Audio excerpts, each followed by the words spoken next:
be like Kenny.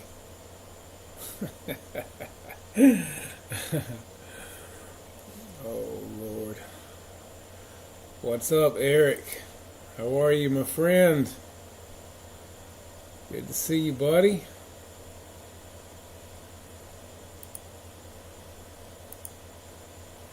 Hope you're doing well, man. George Watts. Wild Bill. Hey, guys. What's up, man? Merry Christmas to all you guys. Sitting here with my buddy Gof hanging out tonight. Oh, yeah. It's almost Christmas, guys. What do you know, man? The big man's coming to town. That's right.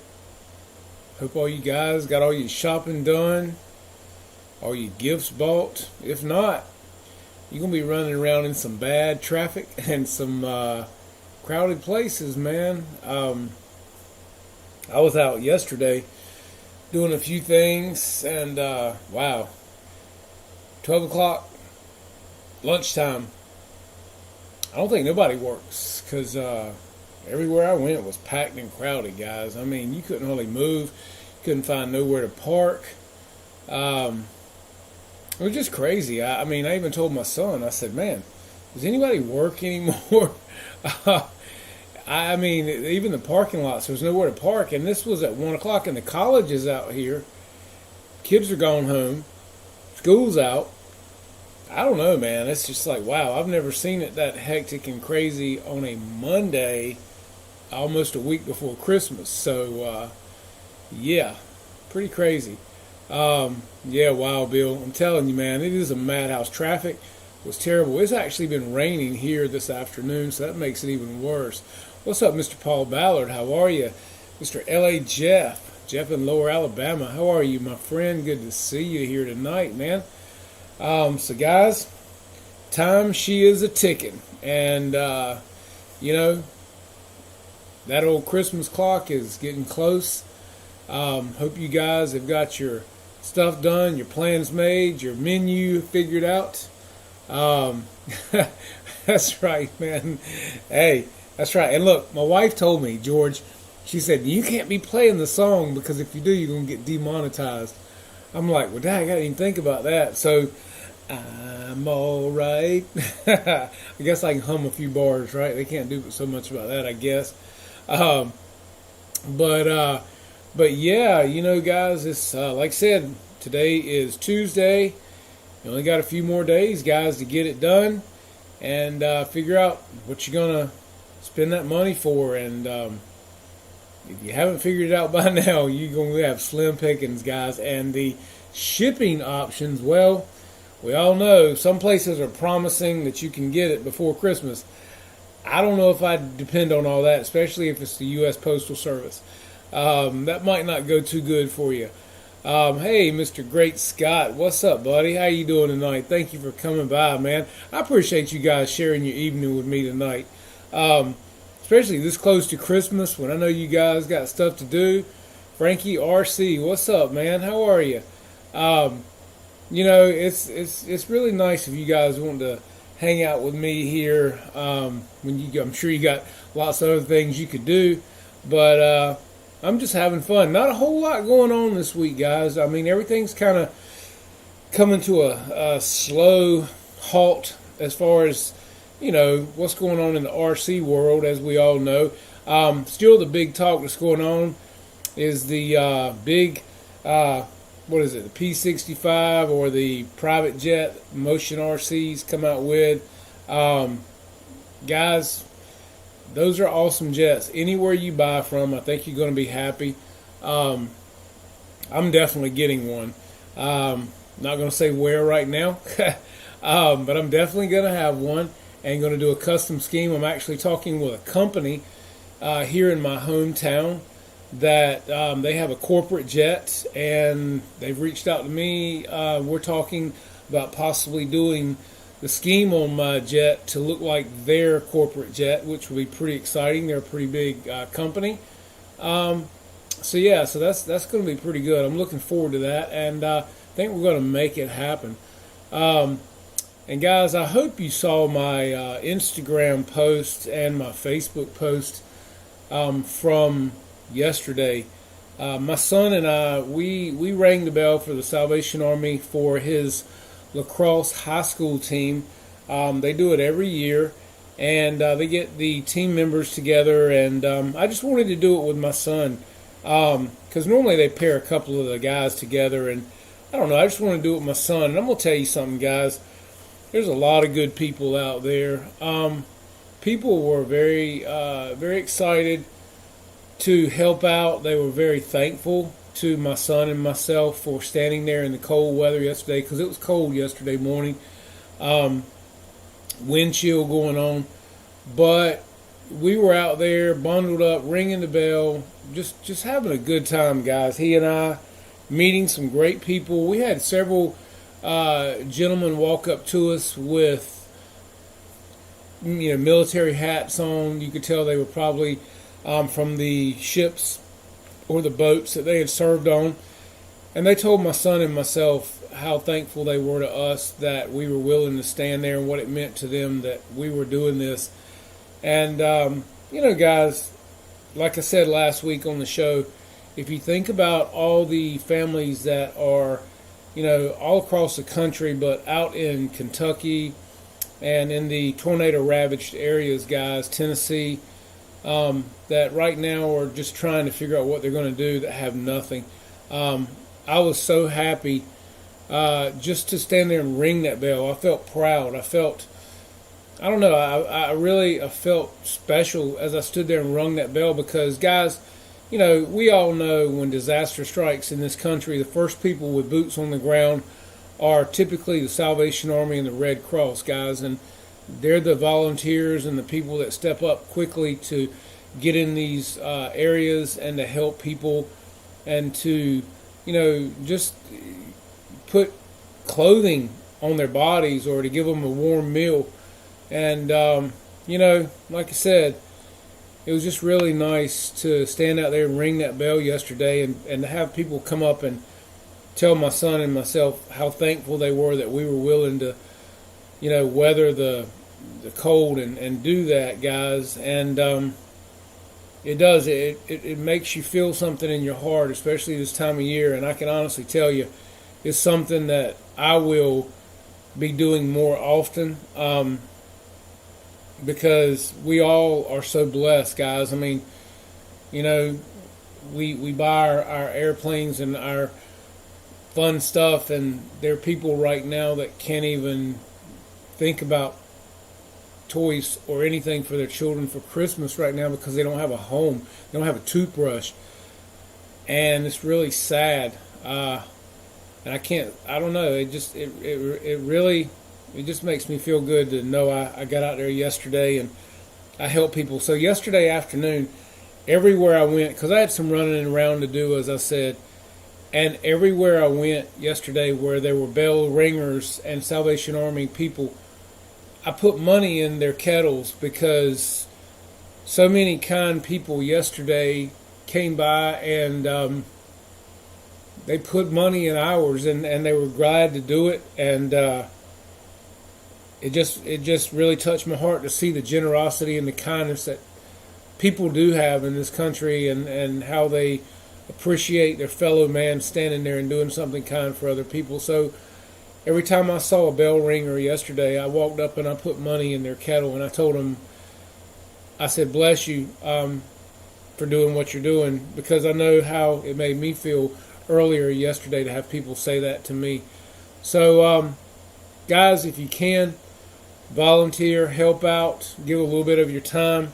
It's free for you. It doesn't cost anything. So, yeah, just do what you can and help people out. So, back to the RC world.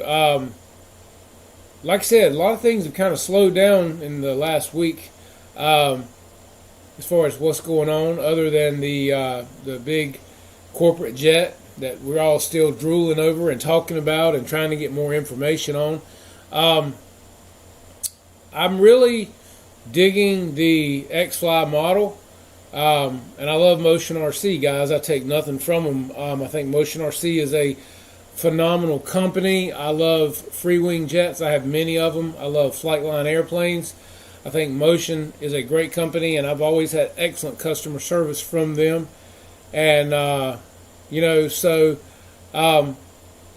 but I like certain things about the X-Fly, but I like some things about the Freewing. Frankie, I'm going to show you. You want to see this, man? So I'm going to take this camera, spin it around, just so you can see this. I'll pan down this way for you. There is the Stormtrooper on the back of the airplane. And yes, guys, you do see wood in the background. My wife and I do a lot of woodworking. We make furniture, charcuterie boards, serving boards, flight boards, all kinds of really cool stuff. So yeah, I do have a lot of wood out here as well. But that's it, Frankie. It turned out beautiful so far. I've got to get the nose art done. Again, that's something I'm going to freehand myself and paint it on. And I just have not had time. So it's just a matter of time getting that done. Let's see. Just think if everybody gave $5. Exactly, Craig. No doubt, man. $5. Nothing. Everybody do that, man. Anywhere you see somebody, do it. Hey, what's up, Dave, RC Air Marshal? Thank you so much, buddy. I appreciate that very much. I was watching you guys fly. I have not got the 9.5S. I do have 9.5, and I have flown with you guys a couple times. I've just not upgraded to the S yet.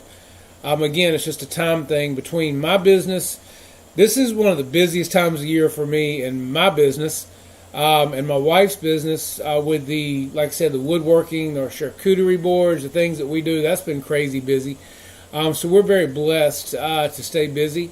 And the CNC is running like crazy and cutting all kinds of stuff. So we're very, very blessed to be busy. And I have not had time to devote to these like I want to right now, but things will slow down after the holidays, and I've got some great upcoming things.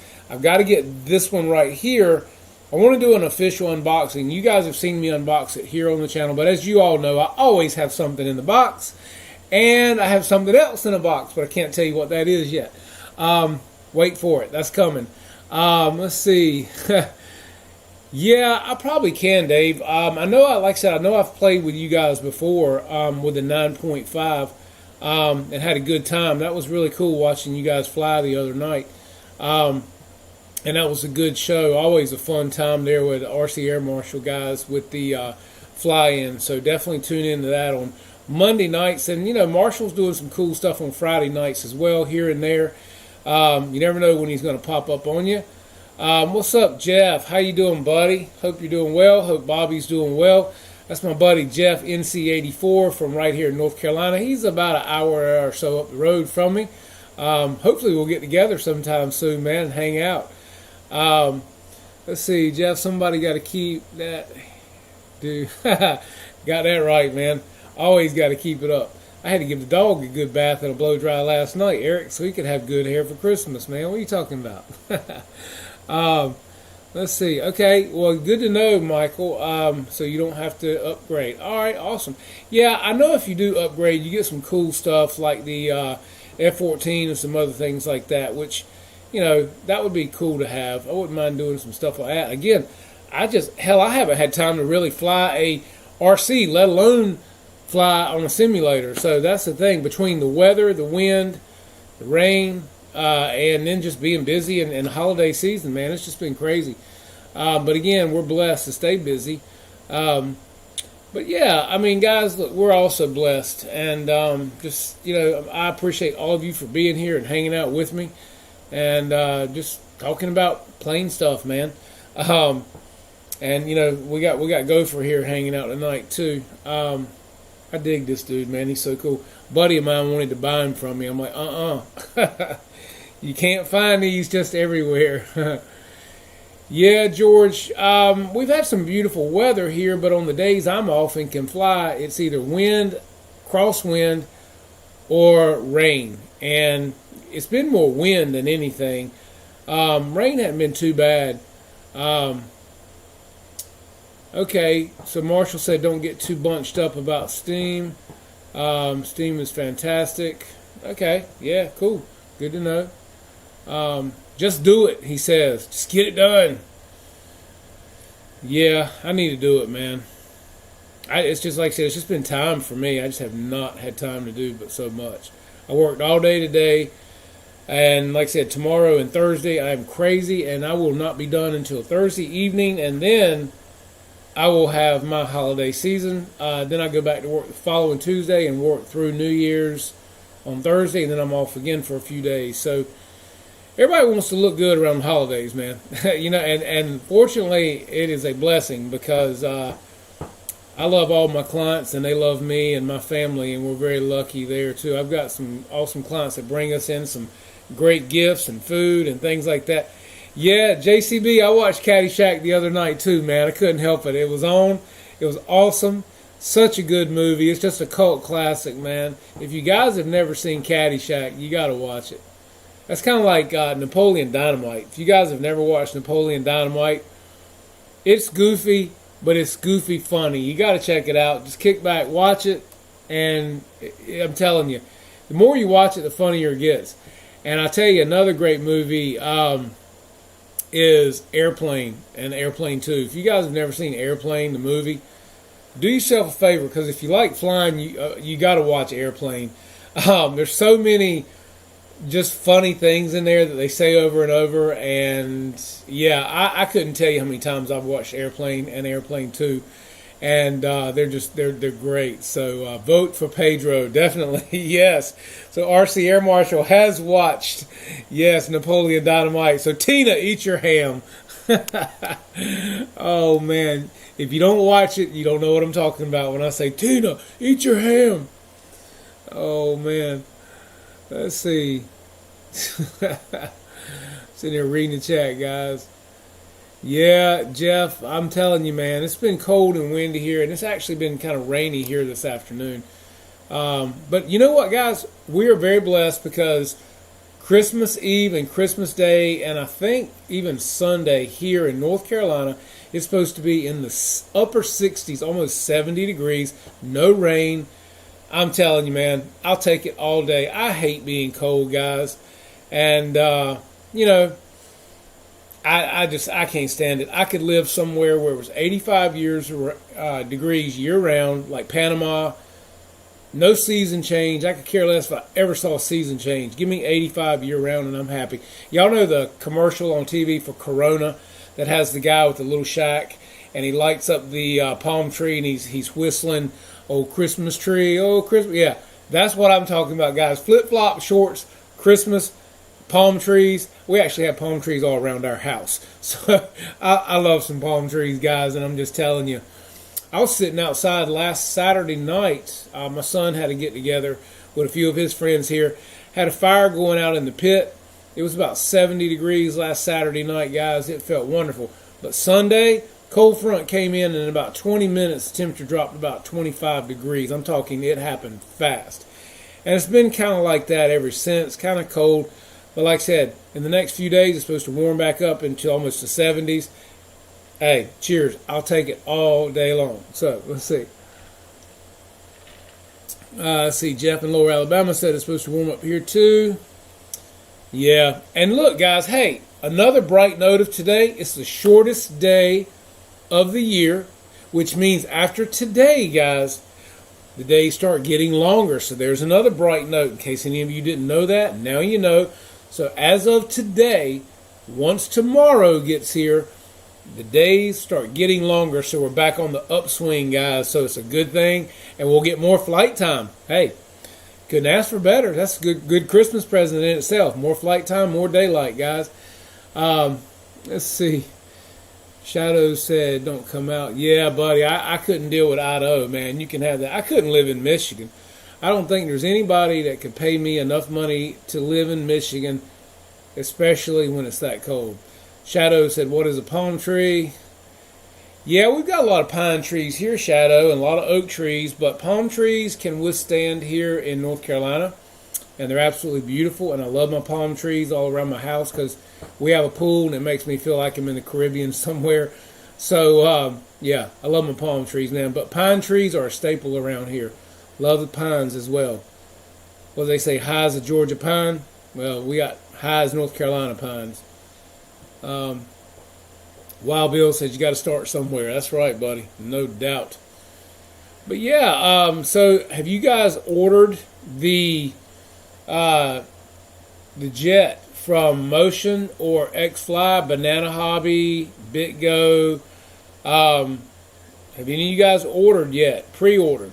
Um, Tell us what's going on. What are you thinking? What do you want to do? Um, Again, back to what I was saying earlier.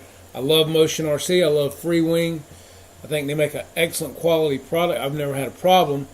Um, and but the X-Fly, I like the fact that it's a little bigger. It's about 3 inches bigger wingspan. I love the more scale looking gear, the wheels.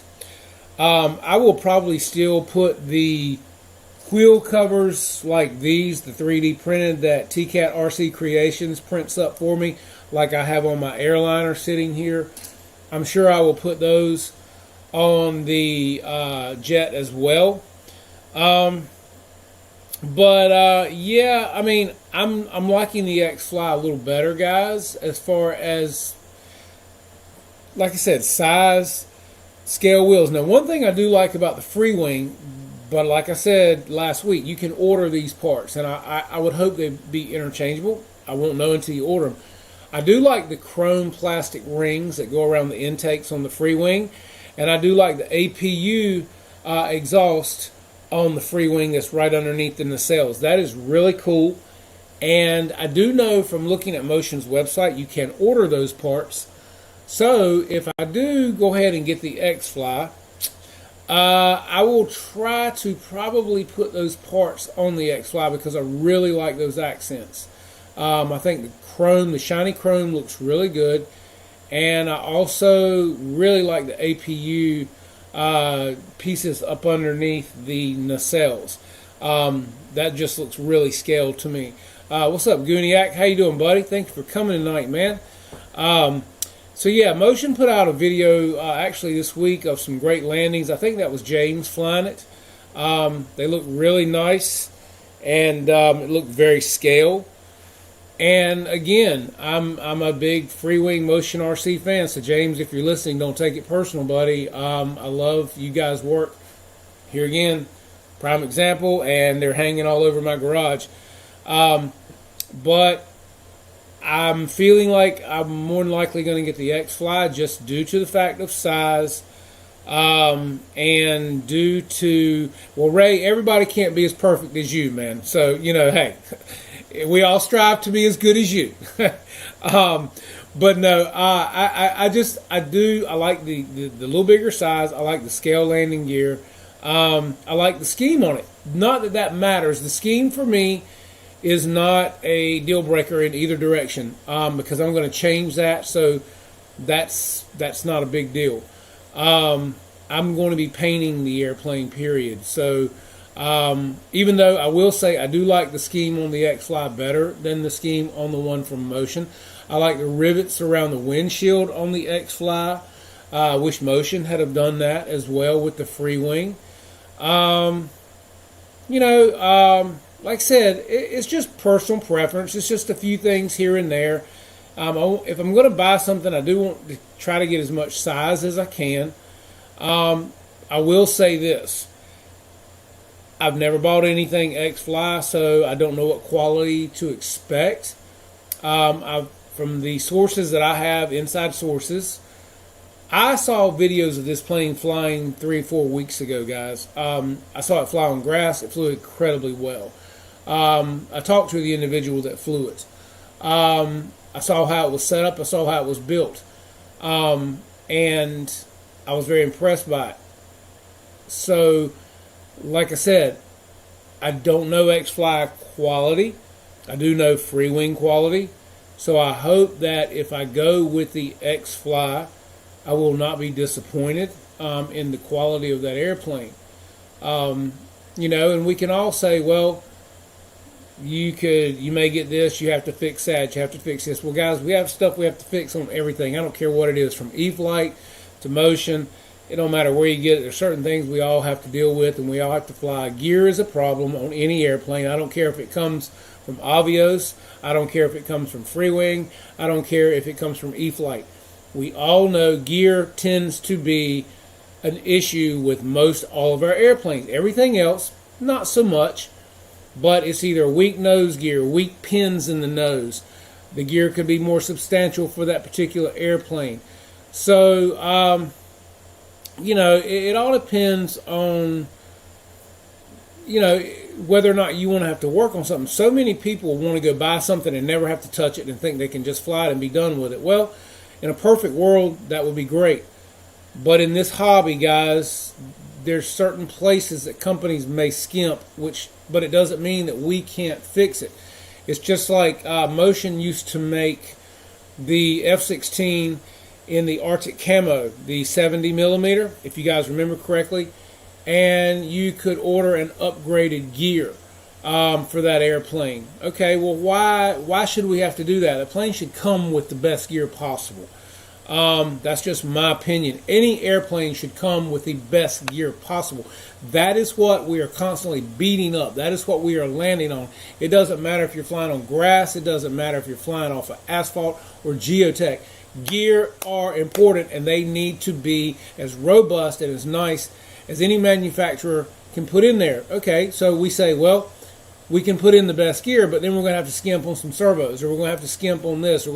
So it's a give and take, guys, and we see that it doesn't matter what a company puts out there.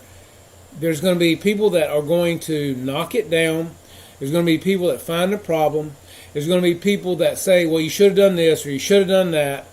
Everybody has an opinion, and we know what they all say about opinions. They're a dime a dozen, and, well, we all have one, right? Well, that being said, part of this hobby is modeling. So if you can put better gear in something that makes your flying better, then by all means do it. If you can put a better servo in it that might make your yanking and banking on a servo better, do it. Some of us just fly scale, and that's all we need. So it's all a matter of how you fly, your style of flying.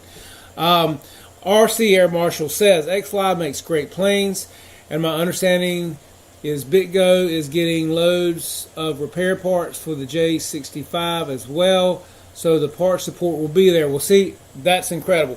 That's what we need to know, and that's what we need to hear.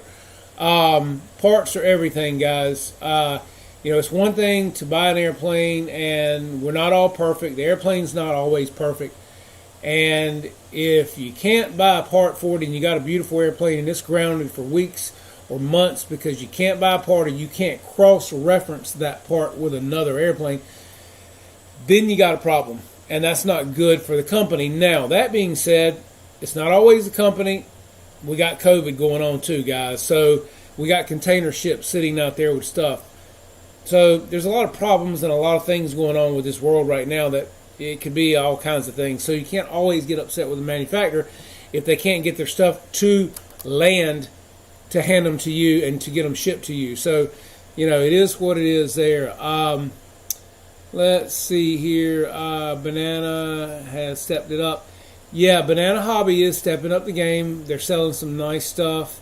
Paul Ballard said, I have many Motion planes. Honestly, I'm not brand specific. I think every one of these companies, exactly, Paul. They're all trying to put out good stuff. They all want your dollars today, man, because dollars are hard to come by for everybody, especially with inflation. And these companies are fighting for your money. So therefore, that means that they all have got to put up good stuff. And, again, like I said, it's a matter of who's going to have the best bang for the buck. It doesn't matter what the company name is, but I can tell you this. Free Wing has always had a great reputation. I think we all would agree with that. At least I don't have any issues with them. I know some of you may have issues with Motion, but as far as Free Wing, I've always had great planes from them. Flightline, same thing. I wouldn't take anything for a lot of my Flightline airplanes. Cannot complain with them. It just depends on what you're looking for, and hopefully these companies are all going to step it up. See, Banana is too close to a bent wiener. I can't get behind a bent wiener. I might get in front of. Oh, damn, Marshall, you're crazy. Gooniac says only if you're thinking about bananas, weird ass. Damn. Oh my God, you guys are crazy. Hobby King is a bunch of jackoffs. They have some really good planes out on the market. Yeah, Paul. You know what, man? Hobby King's doing some good stuff too, man. Because I'll say it because I fly their stuff. This plane right here in this box is amazing. I've got version 1, and it's one of my favorite flying airplanes. Never had a minute's problem with it. I'm talking nothing. Flies incredibly well. Never had to do anything to that airplane. My MiG-17 right above my head up here, never had to do anything to it. I did put the fiery booty in it from Gooniac, and that really lit it up. And I did that right after I got it. Other than that, it's the only thing I've ever done to the airplane, and it flies incredibly well.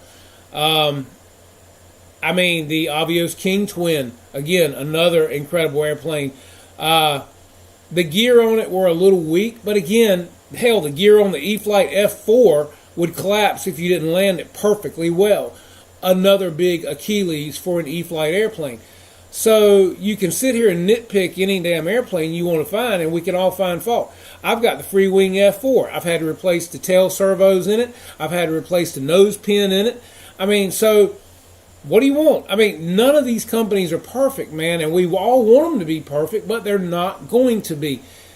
It's just one of those things that we all have got to understand as part of the hobby. Unless any of you are going to land perfect every time, you're going to break stuff. And depending on your flight characteristics, you might need a higher throw servo, or you might need a higher gram servo, or you might need a high-tech versus a free wing servo. I'm just saying, they all have issues. The MiG-29, well, hell, as soon as that shipped out, they had to send you new servos. But they did it.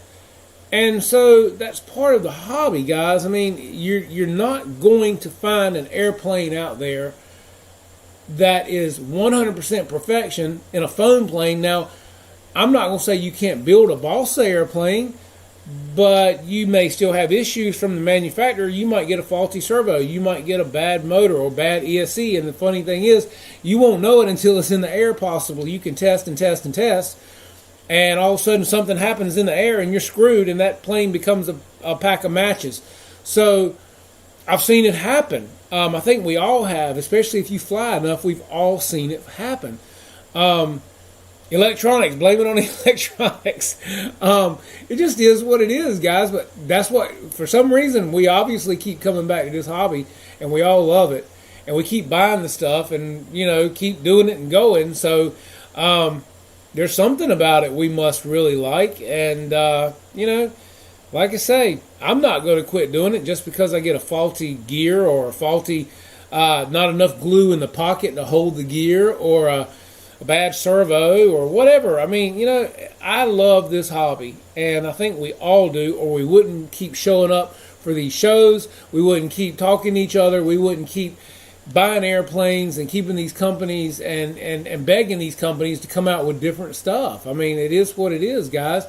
And I'm glad they're here. I'm glad these companies are keeping us entertained, and I'm glad these companies are coming out with cool airplanes and giving us the shock and awe factor. Because, guys, we take a lot of this stuff for granted, because we're used to seeing it, and we all want to see better. Well, think about it, okay? We've all been there. You're at the field. Somebody comes up that's never been to the field. Somebody invited them, and they're walking around, man. Their eyes are this big, and they're, whoa, man, gosh, that is so cool. I've never seen. Does that thing light up? Wow. Does that fiery booty light up? Wow. How fast does it go? How far will it fly? They're in total amazement, guys, at what we do. And we're going, it's all right, it's okay, it's this, it's that nose gear's crappy, or this servo's bad. They're not looking at it in that aspect, guys. And that's what makes this hobby so beautiful. It is something that laymen, people don't know, walk up, especially kids. And we had a service gentleman came up to our field one day. He was probably, 85 years old. And somebody invited him to come out to our field. And he was in awe of the warbirds and the war jets. He was just like, oh my God, this is amazing. We had little paper and stick airplanes when I was a kid that we paid 25 cents for. this is amazing. He was like a kid in a candy store. He was just amazed at the scale of the gear and the lights and the plane itself, and he couldn't believe they were foam. I mean, he was just in awe. So to see somebody who's never seen any of this, and how far it's come just in the past 10 years, guys. I mean, look where we've been in 10 years in this hobby. It's amazing. Where are we going to be in 10 more? I don't know. It's just crazy. What did Paul say? It's exactly what you said. A hobby, in a hobby, you work and build on stuff. Exactly, Paul. That's all it, man. We all have to work and build on stuff. I don't care if you build balsa planes. I don't care what you do. It's modeling. It is what it is. And that's what keeps us all, I think, coming back. It brings out the kid in us. It's like the awe factor of seeing it fly right out of the box, even if it takes 8 screws to put it together. But then if you do crash it, it's the awe factor of putting it back together and flying it again and going, hell yeah, I did that, And it looked like it would fit in a 5-gallon bucket when I carried it home. I have carried some home in a 2-gallon ice cream pail and put them back together, okay? I'm just saying. Just depends on what you want to do. I like a challenge. Sometimes it's just the principle to me. You tear something up, well, hell, I can fix it, I've done stupid crap before, and I'm like, but you know what? I'm going to fix it. I had a plane on the ground one day. Flew it beautifully. But I was on the opposite side of our field because the sun was in my eyes from the correct side of our field. So I went to the other side of the field and had my back to the sun. It was late in the afternoon, almost getting dark. And I had this beautiful flight with this beautiful airplane. Landed it. It was picturesque, guys. You had to see it. Sun's, setting. It was beautiful. And my buddies over here, we're talking as I'm taxiing back to the little covered area where we have our stuff. And I turned and I'm looking at him as I'm taxiing. And all of a sudden I hear my damn airplane hit the flagpole that our windsock is on. And my prop blades go flying. I dinged and busted a chunk out of my wing. And my plane's going round and around the damn pole like that. I wanted to kick my own ass. I thought, what a fool you are to run an airplane into a flagpole on the ground after you flew it beautifully. Tim, Merry Christmas, man. Thank you, sir. Awesome, buddy. Always. Thank you so much, Tim. Great, great, great. Santa Claus is in the house. Santa Tim. But I mean, guys, I'm sitting here going, are you kidding me? I told my friend, I said, just come over here and punch me in the head, man. And he's sitting here going, Jeff, I cannot believe you just did that. I'm like, I can't either. I'm telling you, literally, guys, I took my eyes off of the plane on the ground for maybe 3 seconds. And the next thing I know, the damn plane's going round and around the post, and I busted my props off of it, and I've dinged up my wing. And this is the plane I've flown, I bet, 200 times and never had a problem with. So now, fortunately, I have props. I got to put props on it. I got to fix the ding in the wing. But it was just, I mean, guys, that's how stupid crap happens when you think you got it all nailed down and you're done. Just stupid crap. And actually, Snow Valley, and I hate to say it because it's one of my favorite airplanes, it was my F7F Tiger Cat, man. And I mean, thank God I had some spare props that I got with it when I bought it new. So I've just got to put a new prop on it. And if you're facing the airplane, it is actually, if you were sitting in the plane, it's the right prop. And it only busted one blade, but it dinged up my wing pretty good because it ran square into the post, hit the blade, and then started going round and around the post. And I could have stood there and almost cried. I'm like, are you kidding me? I have flown this airplane in winds that are 20-mile-an-hour crosswinds. No problems, flies like a dream, and I just sat here and ran into a post with the plane on the ground after a beautiful flight of about 7 minutes. Are you kidding me, really? So, we all do stupid stuff. Thank you, Tim, so much, man. I bless you, man. That is so awesome. So, yeah, guys, we're all going to do dumb things. And we're all going to go, yeah, fly the airplane till it's parked, Nate. Thank you for chiming in, buddy. I appreciate that, no doubt, right? I should have never taken my eyes off of it. Yeah, Paul said I had a week where I crash landed every plane I flew, including one that was in a safe. It was in safe. Shit happens. Yes, it does. Yes, it does, Paul. We all do dumb stuff, and we all have heard of dumb thumbs. I think we've all had dumb thumbs. And it's just like when it's on the ground and laying there in a million pieces, you're just looking at yourself really going, what the hell was I thinking? What did I do? I mean, I knew better, you know? Why couldn't I be like Gooniac? Oh, Lord. Oh, man. But, yeah, guys, we've all done it, and we've all kicked ourselves square in the ass for it. And, but that's how you learn. I won't ever do it again. I will never, like Nate just said, I will never take my eyes off that plane until it is parked. That's a big saying in the full-scale world. Yeah, I get it, man, and it should be a big saying in the RC world. Don't take your eyes off that plane, guys, until you have put your throttle cut on and you have parked that airplane, because anything can happen. You could be talking to your friend and hit the throttle and running into other people. You could run your plane into the building. Point taken, Nate. Guys, listen up. Don't ever, ever, ever take your eyes off that plane until it's parked and your throttle cut is on and you're done, or your battery's out of it. Just note to self. What's up, Mr. Wreckham Roy? Ruff, what's up, buddy? Good to have you guys here tonight, man. We're just hanging out, having some Christmas cheer, just talking smack. I hear you've been talking smack over there. Yeah, man, we're just having a good time. Not a whole lot going on. It's kind of crazy right before Christmas, you know. Everybody's in a rush. Everybody's in a huff, trying to get it done, stressing out. But it's all part of it, man. I don't know about you guys, but I think I've watched Christmas Vacation now about 3 or 4 times. And my wife and I, we just sit here and we laugh at it because we don't even have to watch it. It'll be on in the room and we're just saying out loud what they're going to say next and laughing at it because it's so funny. Because Christmas Vacation, Christmas with the Cranks, Elf, they're classics, man. Again, going back to the whole movie thing, they're cult classics, and I even like the Polar Express, man. That's one of my favorites. I used to watch Polar Express with my oldest son when he was 5 or 6 years old, and we all talked about the bell ringing. When you quit hearing the bell ring, you lose the magic, and that is true. That is the whole thing with Christmas is that it is all magic and love and peace and joy and the whole 9 yards, guys. And Christ, that's what it's all about at the end of the day. And Christ's birthday. Christmas Vacation, red dress gift. You can't see any tan line. Can't see the lines, can you, Russ?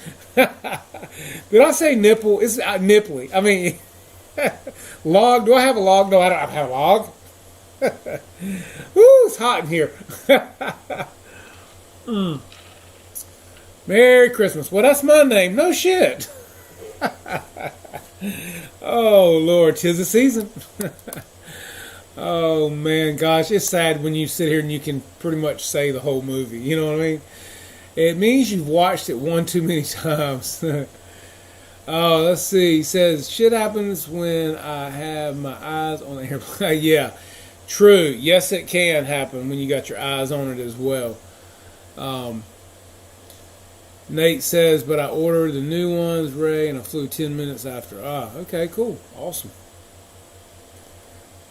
Starboard landing gear on my Tiger Cat. Next time I flew port side landing. Yeah, and I tell you, Paul, there's gear or something to change out, man. Especially with the aileron servo, I had to change one of those, man. And you got to dissect the wing to do all that, but it's worth it. That's a great flying airplane. The F7F Tiger Cat's one of my favorites, guys. I can fly it in wind. It's got a gyro in it, and it just flies incredibly well. If that cat had 9 lives, he just spent. Yeah. I smell fried pussycat. Oh, gotta admit, it was funny as hell after Nate. Oh, Lord. Shitter's full. Yes, it is. My son has a t-shirt that actually has that on it, believe it or not. Got it from Old Navy. You can't hear anything. You couldn't hear a dump truck going through a nitroglycerin plant. The blessing. Yeah, Shadow, man. They're all funny people. Love it. Gosh, it's hard to believe, too, guys. That was in 1989, 89. Think about it. That's a long time ago, and a movie is still kicking like that. But that's like the first Vacation, the one where they go to Wally World.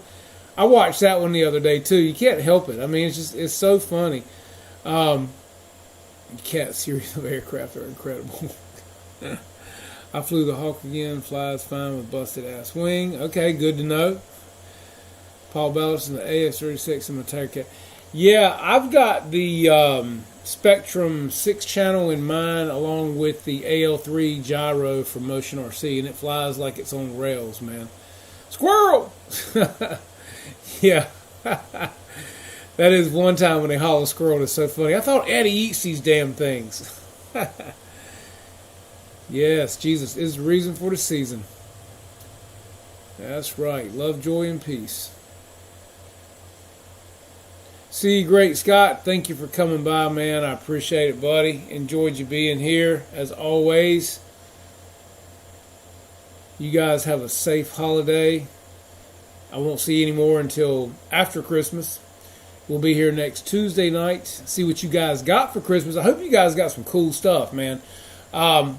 Everybody will be chiming in next week and telling us what they got, showing us the new airplanes, hopefully. If there's a big box under the trees, guys, hopefully you know what it is. And if it's got blue tape, well, you should know. What's up, Mr. Mickey BRC from House Mickey? Mickey House, not Mickey Mouse. Let's see. RC Air Marshal says he's got a little bit of Mississippi leg hound in him. Once he gets going, it's best to just let him finish. That's right. Oh, rub his belly. He'll love you for a long time. Oh, man. The movie Airplane was based on a 1957 movie, 0 Hour. Check it out if you get a chance. The folks that made Airplane bought the right to the script. Awesome. Cool. I didn't know that, JCB.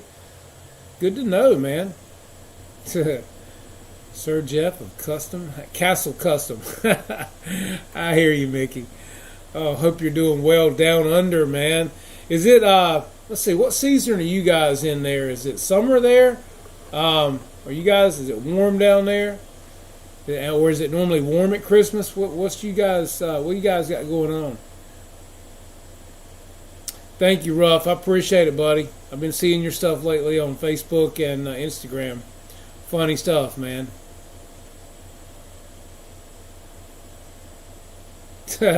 Yeah, my mom always gives me nice Christmas presents. Oh, some of the best lines are from 0 Hour. Well, that's good to know. I had never seen that. I'll have to watch that. 0 Hour. I'm sure I could pull it up on my Fire Stick.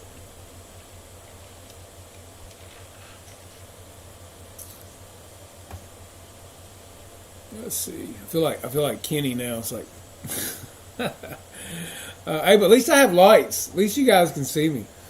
I'm cracking on Kenny. I love Kenny. He knows it. Kenny's got a nice build, man. They're talking about a hangar. Kenny's got a hangar. That doesn't sound right, does it? Kenny's got a nice building. Oh, yeah. Can't feel my legs. Her eyelids are frozen shut. Do you like gladiators? Remember the show that used to come on, American Gladiator? Clark Griswold, Jesus wrapped her damn cat. Yeah, and her Jello mold.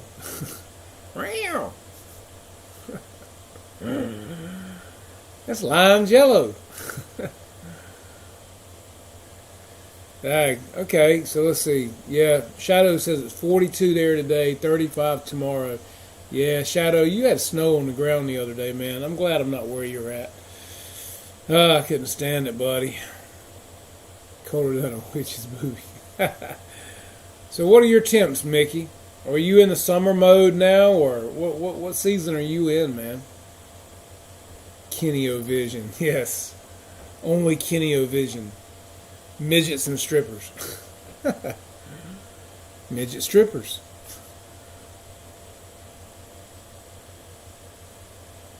I think it is like warm down there where Mickey's at right now. I think so. Kenny's dropping the boys off at the Dollar Tree. Hey man, you find some cool stuff at the Dollar Tree a lot of times. Dollar General, Dollar Tree, Dollar Store, Family Dollar. God, I should have invested those a long time ago, man. We are summer. I thought so, man. I thought that's what it was. 88. Oh my God, Mickey. How about I just come move down there with you guys, man, and stay through our winter, and then I'll come back here, man. Yeah, that's what I thought, Ray. Man, gosh. Yeah, that's why I said I'd love to live in Panama where it's 85 year-round. I could deal with that. 35 degrees right now in Tennessee. Wow. Well, let's see. What are we here now, Ruff? We're 45, so, you know, that's not too bad. It's raining here, too, so it actually feels colder than that. Wow, 7-minute drive for Mickey. My field is only about 15 minutes away, so it's not too bad. Wild Bill said it's 75 here where he's at today. That's cool, man. Yeah, I tell you, that's what I say, man. I hate cold weather. Yeah, the rainy season is never fun. I don't care where you are and what you're doing. Oh, that was very nice.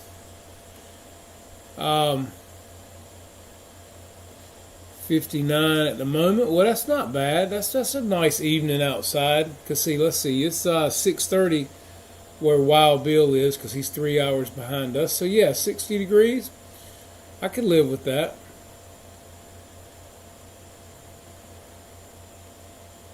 You know, we're almost into January here in North Carolina, and normally we get to January, February are our coldest months, and then by the end of February and into March, we start getting some, you know, someday we might have some 75 and 80 degrees at the end of February and 1st of March. It just depends. So, you know, you never know. Yeah, Mom, these guys are from all over the place, from coast to coast, and actually Mickey is from Australia. I've got another guy that comes in here, Lyndon Stewart. He is from South Africa. We've got guys from all over the world that come in here. No Shadow, I will take hot all day long, buddy. All day long. I do not like to be cold, period. I'm an outdoor person, and I would rather be hot any day than cold. That's not bad for you either, Jeff. That's why I say ours is about 15 minutes away. It's not bad. And that's with traffic, so I've got to go through. I could probably, as a crow flies, I could be there in about 5 or 6 minutes. KB, what's up? How you doing, man? Thanks for coming tonight.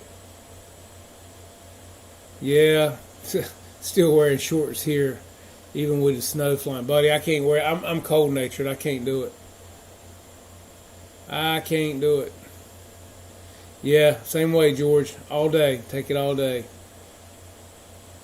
Yeah, 73, Gooniac. Rub it in, buddy. Oh, GB says it's 27. Ugh, you can have that, buddy. How are you tonight, man? Good to see you. Thanks for coming by. We have a silver thaw right now. Ugh. No, man. Don't like it. Yeah, GB. Here's to you, buddy.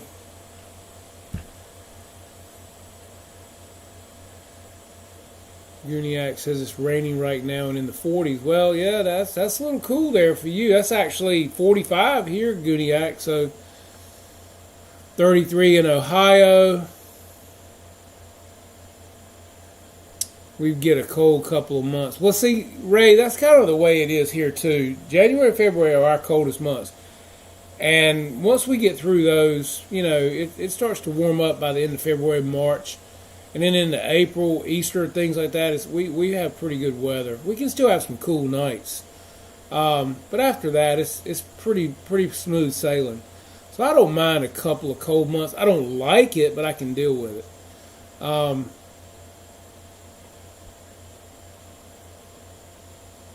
In LA, it's every day. Yeah, December through February. Well, normally December is colder for us here, but December here has been very mild. I mean, like I said, it's supposed to be almost near 70 Christmas Day here, so that's awesome. Um, any sunny winter day in in Seattle. I hear you, Snow Valley. That's what I've heard, man. They say Seattle is a wet, dreary place. I think I would go insane if I had to live somewhere like that. Yeah, I could. I just couldn't stand it. It's like I said a while ago, Michigan. I couldn't do it, fellas. Ain't no way. I don't think nobody could offer me any amount of money, put me up. I don't care how pretty it is. I couldn't. I couldn't live there with the snow, the cold, the wind. I'd be miserable. There's no way I could live in Michigan. I don't care if it was only for a few months out of the year. Couldn't do it.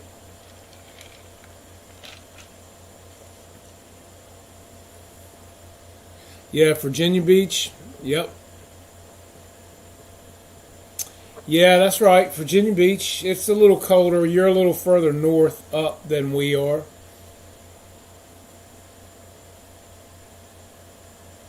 Yeah, exactly. Perfect flying Christmas weather. That's right.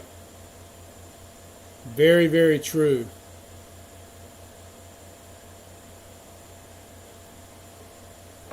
Wouldn't mind getting some in Christmas Day.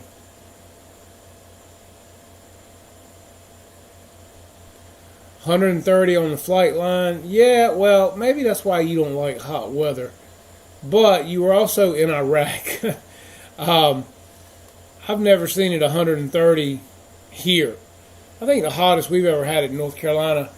Well, and it's not so much the heat in North Carolina as it is the humidity. Um, in July and August, the humidity here can get so bad you can almost cut it with a knife. So it feels a lot hotter than it is. You can go outside and stand outside and just about take a shower. Um,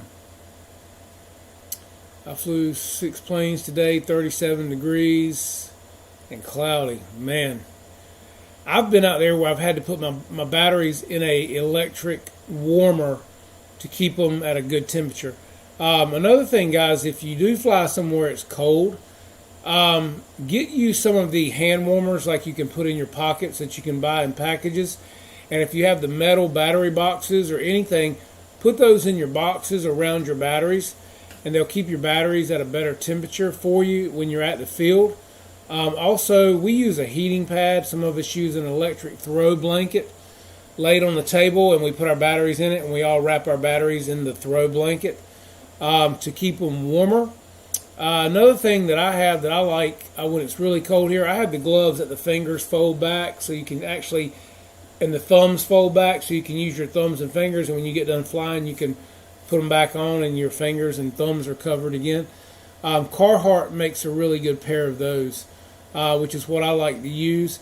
Also, Brian Phillips recommended highly, guys, wearing rubber gloves on your hands while you're outside flying because it holds in the heat, but it lets your hands sweat, and it keeps your hands from getting so cold, because what makes your hands cold or your feet cold is when they sweat and the air hits the sweat.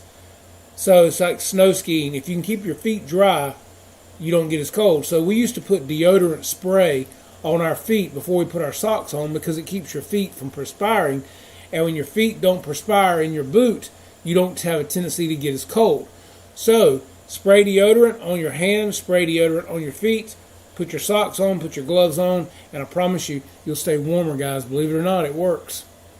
I used to go snow skiing every year, and the deodorant works amazing on your feet and hands. Anything over 120. Yeah, I can't imagine, man. That's like when you start sticking to shit. You know, your shoes will be stuck to the ground. I don't want none of that. 70 and you freeze at night from the change. I bet you do. Good God. Like I said, Paul, spray your hands with deodorant. A spray deodorant keeps them from sweating. That makes a big difference. And the rubber will also keep in your body heat for your hands, but you need a better glove, period. For example, 150 neighborhood, houses are spread out. Huh.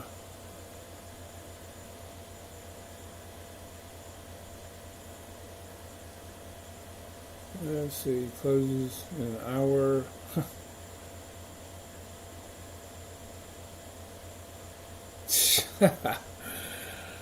It doesn't let Jeff down.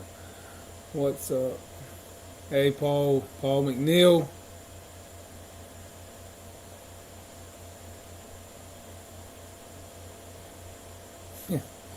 You guys are crazy. Yeah, 42 I can handle. I don't like it much colder than that. That's a little too cold. And I can deal with 42 and sunny and no wind.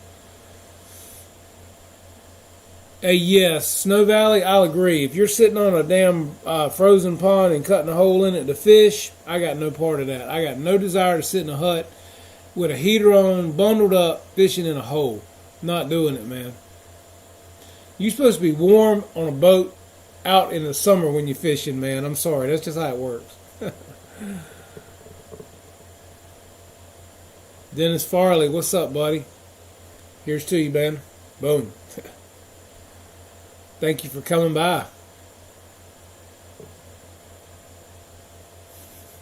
GB said it makes no sense. No, it doesn't make sense, man. I can go to the grocery store and buy fish, man. I ain't sitting out on no damn frozen-ass lake and drilling no hole in it to catch no fish in a hut that I got to be freezing sitting there the whole damn time. No, thank you.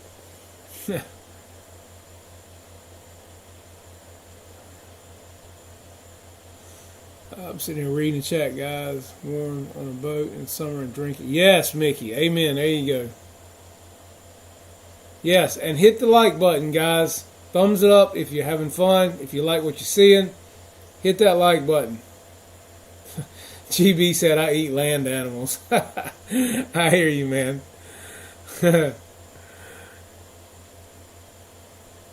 Yeah, I love a good steak myself, man. You ain't got to even cook it much. Just smack it on the rear end, run it across the fire, and hand it here. I'm good.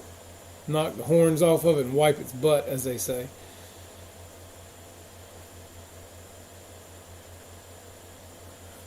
There you go, George. Amen. You got it, buddy. What's up, Run for the Hills Mining? How are you, man? You need to go do some mining. Ice fishing is super fun when you're in the sun. Okay. I'm going to take your word for it, Paul.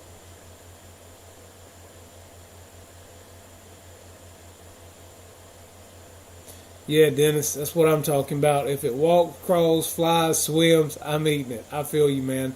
I'm the same way. I'm not picky. I like it all.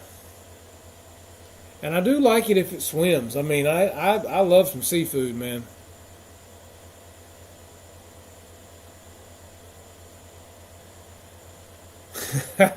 Yeah, there you go, Mickey. Tell him just wipe his butt and run him across the fire, or either just knock his horns off, man. He'll know what you mean. That's called rare. I like for it to just about move when I stick a fork in it.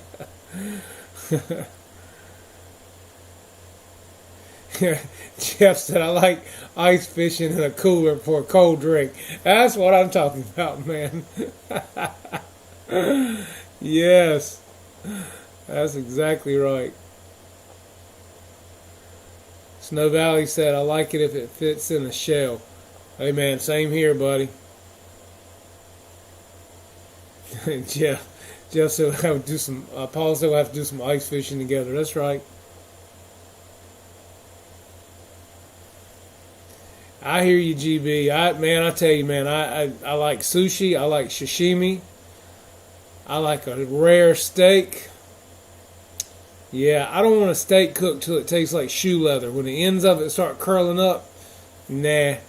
That's like chewing on beef jerky. I love beef jerky, but not for a steak, man. And fishing is amazing when you find a secluded lake surrounded by evergreen. The silence is breathtaking. Yes, it is, Paul. There's nothing like it, man. You just feel like you're on Golden Pond.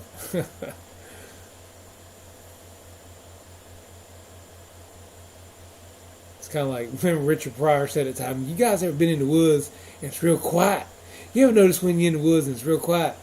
Something about the woods and the quiet just makes you, just makes you want shit. Oh, Lord. I tell you, Rich Pryor had some funny stuff.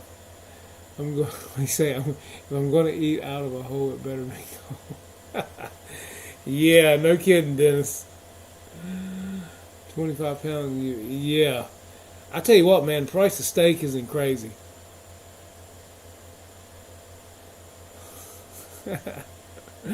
Yum yum, GB. Yum yum dim sum.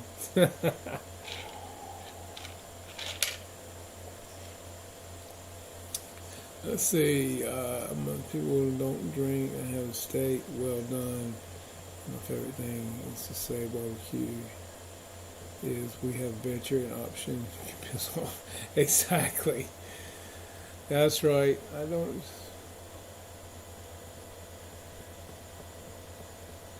Yeah, it's like, hell, if you're going to eat a steak well done, you might as well just get you a steak-em and throw it on a pan.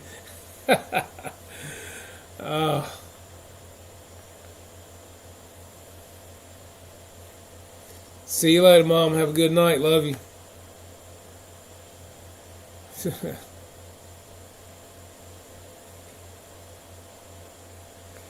Let's see. Michael Barr said, this build needs to get finished. I have 9% finished in 3 days. I hear you, man. Oh, yeah, we've all got crap we got to finish, man, Michael. That's how it works. Always a project in the works, man. That's what makes it fun. I tell you what, you can't hardly afford to eat steak these days, GB. Not around here anyway. Which there was a thing on our news here the other night, and a lot of people are going straight to the farmers and buying a cow and have it, cut up and everything. That's the cheapest way to buy it. I was telling my wife, I said, that's what we need to do. Is just get several people and go in on a cow and buy what we want, and get all the parts so that we want and put in the freezer. Hey, Tim, thank you, man. I appreciate you so much for coming by. Merry Christmas to you, and I hope to see you next week. I'll be checking you out. And bless you, man. Bless you from the bottom of my heart. I appreciate it, buddy. Thank you so much. Don't work too hard.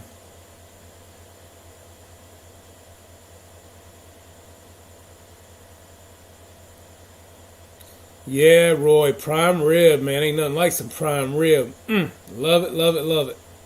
But again, I like my prime rib rare, especially if it's seasoned right.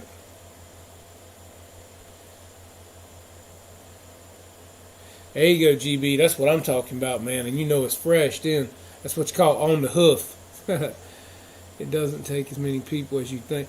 Hey, I know, Dennis. That's what I'm saying, man. That's what I mean. If I could get couple of 3 people go in and everybody take a cow and decide what they want, yeah, I'd love to do that, man.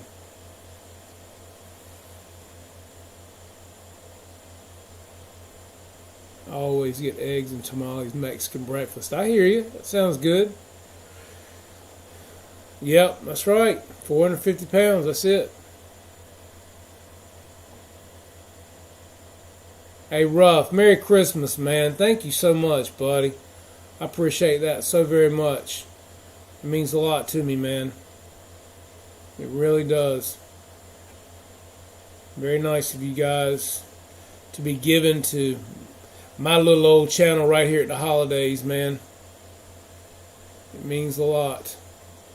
Airplanes aren't cheap either. Maybe may have to get several pilots together. Yeah. That's right, man. We'll all buy a plane together. You know what, Michael? A lot of guys with these corporate jets, that's what they do, man. They go in together and they buy a jet and they share it. And, they have a pilot or two and they go somewhere and they split the cost of everything. And some of them actually lease these jets. And they go in together and they lease them. So, let's see, Run for the Hills said, I was just on a different YouTube live show. One of the guys is Bering Sea Gold show. He's a prospector. Yeah, those shows are cool too, man. I love watching the shows where they're digging for gold. I watched some of those on the Discovery Channel. Those are really good.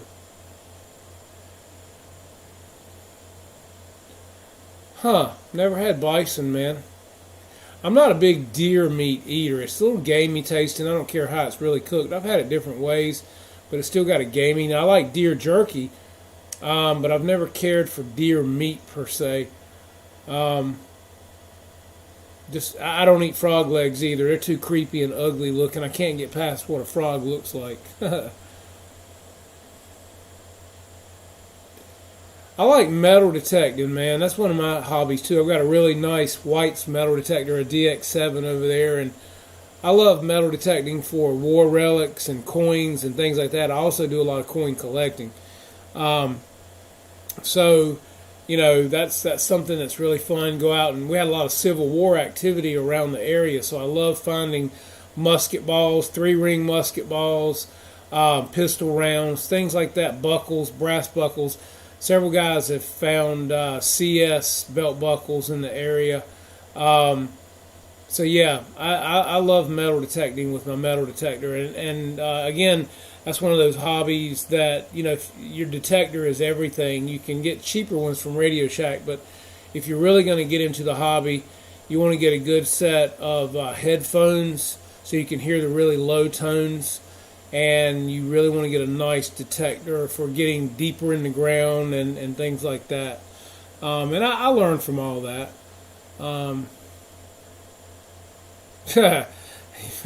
Find screws. Let's just get you a magnet, man. They work really good, you know. Just get you a magnet swinging around the floor. The coolest thing I have found, I would probably say a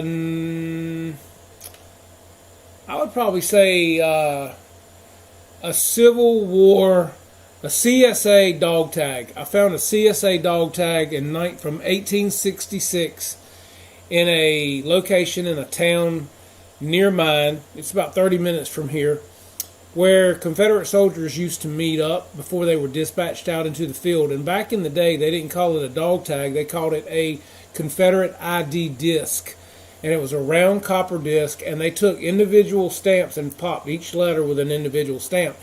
And this has got the lieutenant's name on it. He was a lieutenant, and it says Confederate Soldiers of America, CSA 1866. And I've had it looked at, and it's what they call a Confederate ID disc.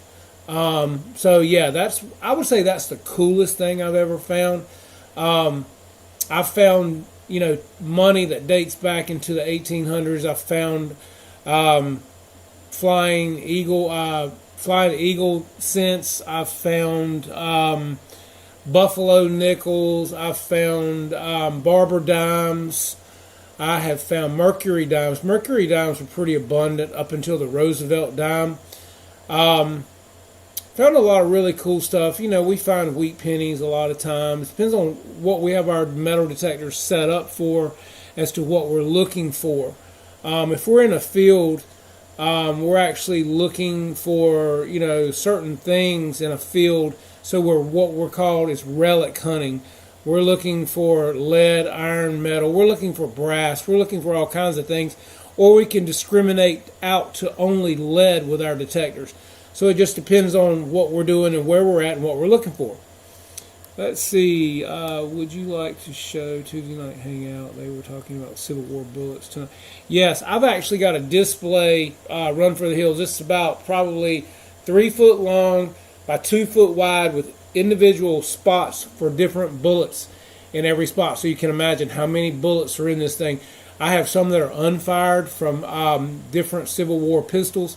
I have all kinds of musket balls. I have 3-ring musket balls. Each one, a lot of these came from the Battle of Bentonfield.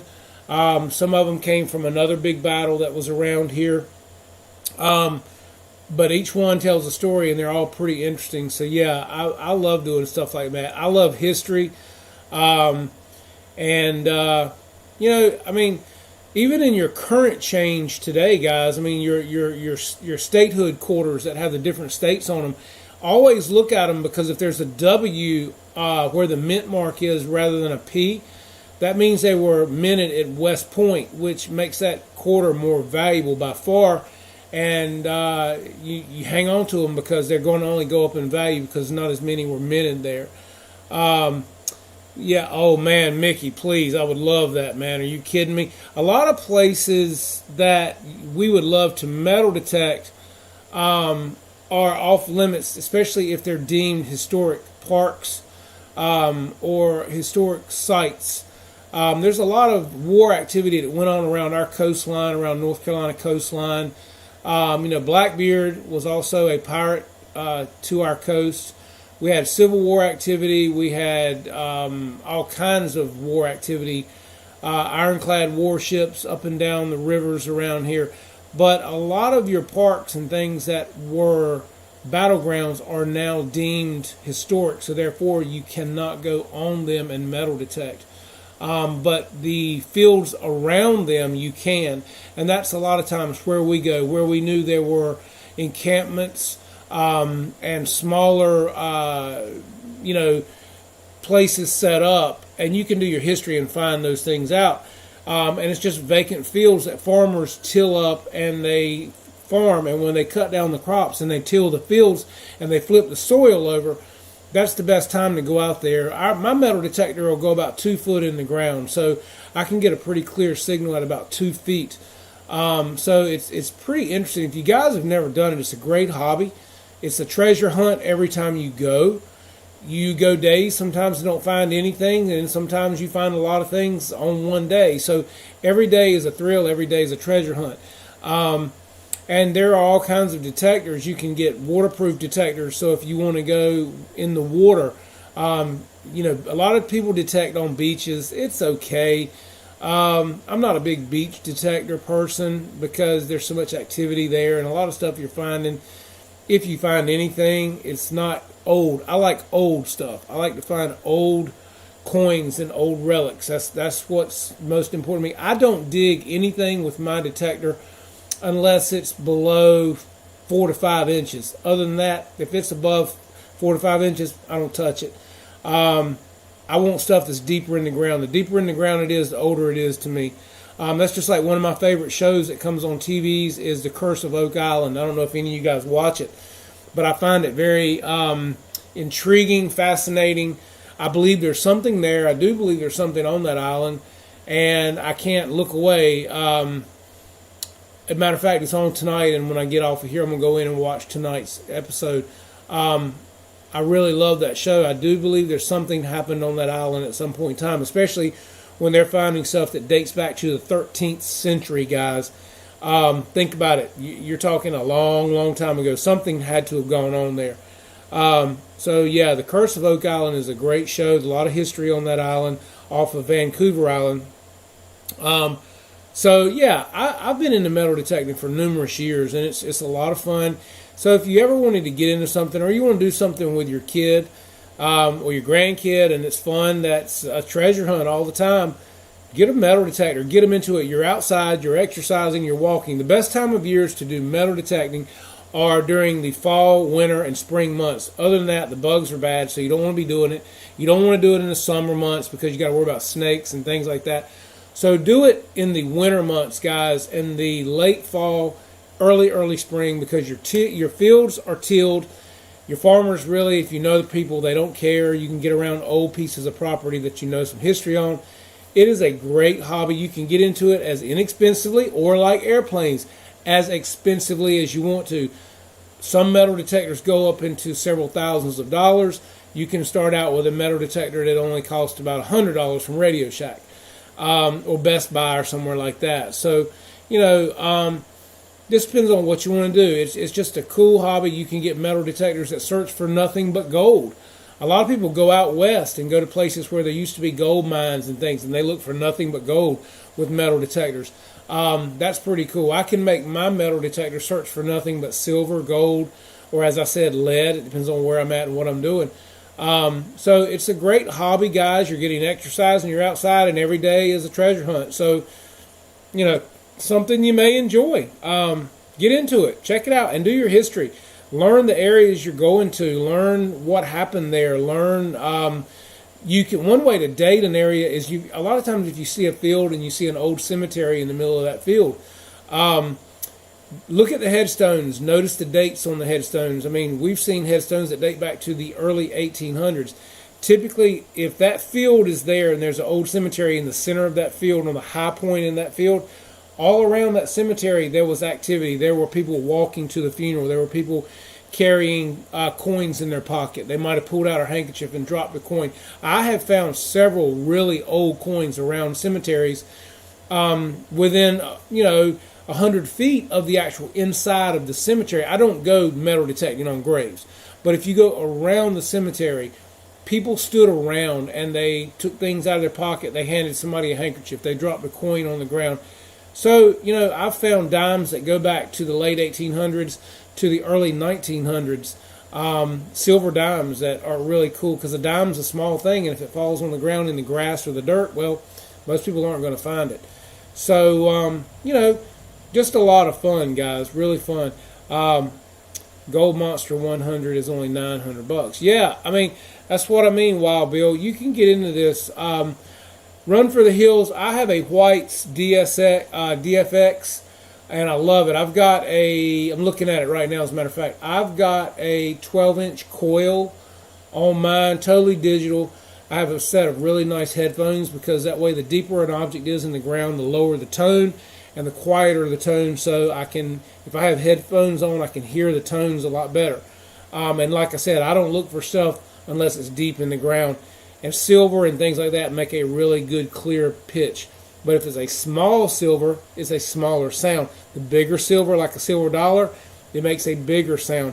But even if it's deeper, it's still a fainter sound. So you have to learn all these sounds. So it's a learning curve, guys. But with all the videos on YouTube and stuff today about metal detecting, you can really get into a hobby and enjoy it and exercise and be outside and doing something you love, and you never know what you're going to find. And it is rewarding when you do find something really cool. So, definitely check it out. And document what you find, where you go. Keep a journal. Take pictures. That's what we've always done. We always keep a journal of where we've been. And we look for fields that we see broken glass, things laying in the field after it's been tilled with the sun shining on it, because typically there was an old house or something. And always typically look in a field where the high spot is, because that's normally where smart people build a house, is on the high spot in the middle of a field somewhere, not down in the low part. So it's really cool. Michael, it is very interesting. And it's just, if you like being outside and doing something fun, and you never know. You never know, man. Like I said, it's a treasure hunt is what it is. So, let's see. In war, everyone hides foothills, and that. Yes, exactly. I mean, that's what I mean. And a lot of people back in the day, especially in the Great Depression and things like that, they buried their money, man. So, there have been people that have found caches of mason jars with silver dollars, and people would hide their money in the ground. I've never found anything like that. I've always wanted to, and that is on my list of things one day that I think would really make my metal detecting journey a awesome thing, is to find a jar full of silver dollars. And they're out there. They are out there. You just got to know where to go and where to find them. A lot of guys on YouTube do great videos that metal detect and things like that. So those are intriguing. I really like watching those. So those are cool. Yeah, and I mean, again, you never know. I mean, you go out west, you can go around Williamsburg, Virginia has a lot of great places because there's a lot of war activity there. I mean, but all over the country, guys. I mean, just looking for Indian arrowheads, things like that, Indian artifacts. That's really cool. So, yeah. Well, typically, people don't want to build a house in a low spot, especially if you have a torrential downpour or a flood. I mean, just saying. Yes, we'd all like to find a chest full of $20 gold pieces, Wild Bill. I would love that. I sure would. But I'll take a jar full of silver dollars any day, especially if they're Carson City silver dollars, or some really old Flying Eagles, or Standing Liberty silver dollars, or Morgan dollars. I'll take them all day, man. The right ones with the right mint marks, they can be just about as expensive as gold these days. I can tell you that. Especially Carson City dollars.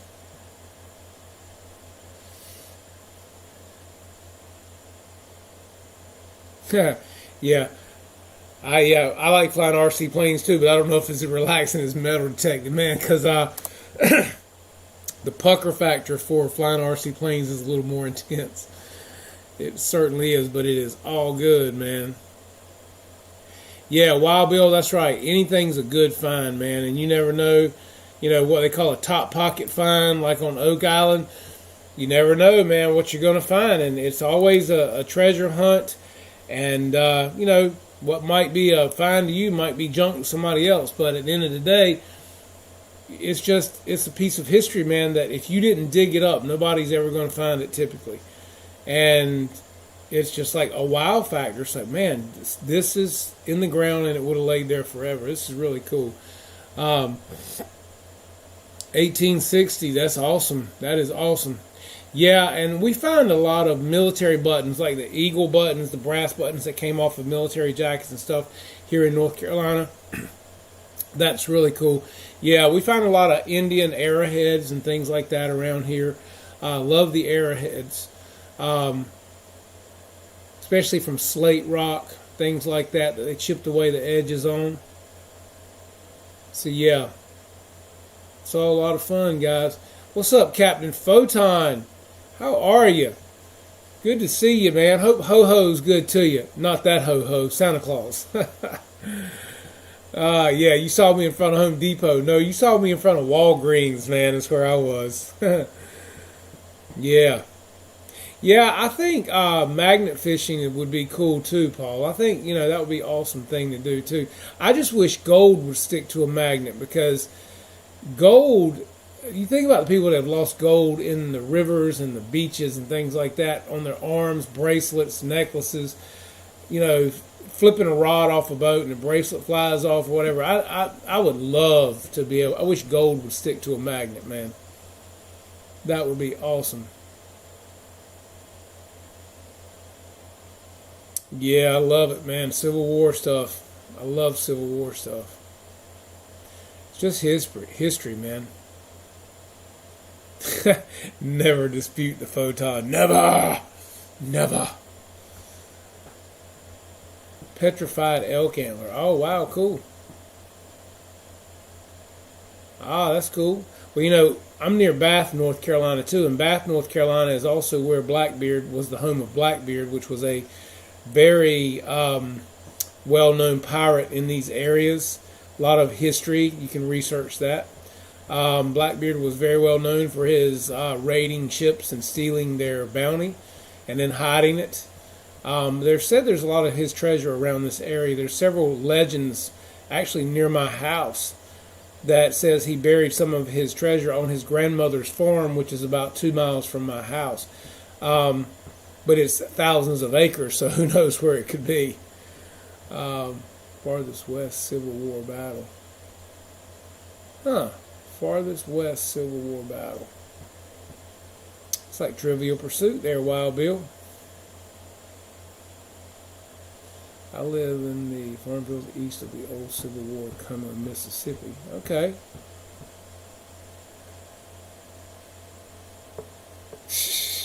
Blackbeard is in his family. I hear you. I hear you, Paul. No, his grandmother actually lived about 2 or 3 miles from here on a farm on the river, and they said that he would sail his boat up to his grandmother's house occasionally to get away from his, people that were chasing him, and he would hang out there for a while. And they said he came up river one time and stayed at her house and actually hid a huge gold treasure somewhere on that particular farm. And that is the legend of North Carolina. You can actually look that up. Gold I found where I live in Mississippi is Mother Nature's. Ah, okay. Hey, ain't nothing wrong with Mother Nature's gold either. I'd love to do some panning somewhere in a stream in the mountains. I think that would be really cool. Run for the hills. That's what I was just saying. Funny you wrote that. I would love to do some panning. We went to a place in the mountains here in Boone, North Carolina with my son a couple of years ago. They give you a bucket, and you go to the, what's it called, a sleuth or swash, and you put your, put some of the rock stuff out of the bucket, and you take the water and you do this with it, and you find all kind of like amethyst. You find some tiger's eye, you find some garnet stone, and then they tell you what all you found, and some of those things they'll buy them back or they'll polish them and buff them. But a lot of that stuff is actually coming out of Brazil and is brought here for people to pay for these buckets of dirt to do this with. But yeah, we've got beautiful mountains and streams here in the mountains of North Carolina. And that's why I say there's a lot of cool places, but I would love to do some prospecting. I think it'd be really cool.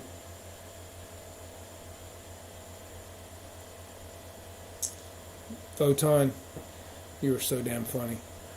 My great-great-grandfather was General Photon of the 3rd Texas Brigade. All right, man, come on now. Crystal collector. Okay. Yeah, I mean, it's all in what you're into, man, and what you like. I mean, there's so many cool things out there, guys, that you can do. But hey, I just noticed it's 10 o'clock, man. We're having a good time. Off on a totally different topic tonight from airplanes, but this has been really cool. I could talk to you guys about this stuff all night too, man, from airplanes to metal detecting and prospecting. What awesome things we're talking about, man. I love it all. Yes, a sluice. There you go. But yeah, guys, this has been really fun. We'll have to take up these topics again because, like I said, I love metal detecting. I love doing all kinds of looking for stuff. My wife loves looking for the big megalodon teeth. There's a place called in Wilmington. It's called Blackwater. What's the name? Blackwater something. And you can go down there and dig for these big megalodon teeth. You can actually hang off the side of a cliff and dig into the side of the cliff. She's wanting to do that as well. That's just really cool, man. And I love it. Let's see. Paul Ballard said Blackbeard arrived here in June 1718. Immediately received a gracious pardon from the royal proclamation of Governor Christian. Get man knowing his history is what I'm talking about, man. Quit posting type. You are crazy, man. Oh. Add a .com to my name. I love it. Cool, man. That's great. So runforthehillsmining.com. Okay. Excellent, guys. Check it out. Well, look. This is the best. Hey, appreciate it, Photon, man. Love it, buddy. Love you. Thank you. We all wish we could hang out with you in Vegas, in the big city sometime, man. Yes, guys, please hit the like on your way out if you're leaving because we're all getting ready to check out. It's 10 o'clock, guys. I got to get in the house. I'm tired. But I've had a wonderful time with you guys tonight, and I hope all of you guys have a phenomenal, phenomenal Christmas. I will see you again before New Year's. But I hope you have a blessed, safe, happy, Merry Christmas. I hope Santa's good to you. I hope you get all the big airplane boxes under the tree you want. And we'll find out next Tuesday night what all you guys got because I want to hear all about it. And, yeah, I just hope you all have a blessed Christmas. I hope you get to be with your families and enjoy all of your kids, grandkids, brothers, sisters. Eat some good food, have some good fellowship. And again, guys, remember the reason for the season. And remember those that are less fortunate than you. Get out, give some of your time, volunteer, make somebody feel special, share the love. And guys, I just appreciate every one of you being here tonight and spending time with me on my channel. And it means a lot to me. And Merry Christmas. Love you guys. And I'll see you next Tuesday night after the big fat man has come.